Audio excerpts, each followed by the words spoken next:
շատ հետաքրքիր օրենքի նախագիծ է, ու մենք այս օրենքի նախագիծը կադաստրի կոմիտեի մեր գործընկերների հետ դեռևս երևի 1 տարի առաջվանից սկսած քննարկում ենք ու էլի անհամբեր սպասում ենք երբ է գալու, որտեղ ինքը շատ լավ հնարավորություն է հատկապես միայնակ ապրող մեր տատիկ-պապիկների համար, որոնք օրինակ ժառանգներ չունեն, եկամտի այլ աղբյուրներ չունեն եւ սա իրանց հնարավորություն է տալիս իրենց աշխատանքով ձեռք բերած անշարժ գույքը ոչ թե վաճառել, այլ գրավադրել եւ ամսական այնքան գումար ստանալ, որ իրենց կարիքները բավարարվեն, ճամփորդել, գնալ հանգստանալու,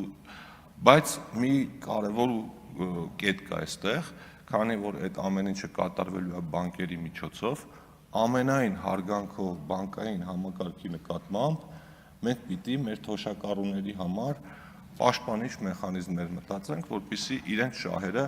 մաքսիմալ պաշտպանված լինեն, որ այնպես չստացվի, որ տոկոսներ են բարձր են հաշվել, որ այնպես չստացվի, որ անշարժ գույքի արժեքը իրականից ցածր է գնահատվել կամ վերջում իրենց մահվանից հետո այդ գույքը ջրի գնով վաճառվել է չգիտես ում, դրա համար ես օրինակ ավելի կողմ կլինեի, եթե մինչև երկրորդ ընթերցում քննարկենք հետևյալ հնարավորությունը, օրենքը ուժի մեջ մտներ մի քանի ամիս հետո, բայց մենք այդ ընթացքում մտածեինք այն մեխանիզմների մասին, որոնցով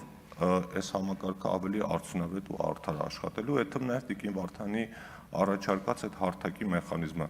որովհետև եթե այսքան ժամանակ սա չի եղել, ավելի լավ է 1, 2, 3 ամիս ուշ լինի, բայց ամբողջությամբ այդ ռիսկերը հաշվի առնված լինեն։ Էլ եմ ասում, ամենայն հարգանքով բանկային համակարգի նկատմամբ, բայց մենք մեր թոշակառուներին պիտի բանկիրների հետ դեմ հանդիման մենակ չթողնենք։ Շնորհակալություն։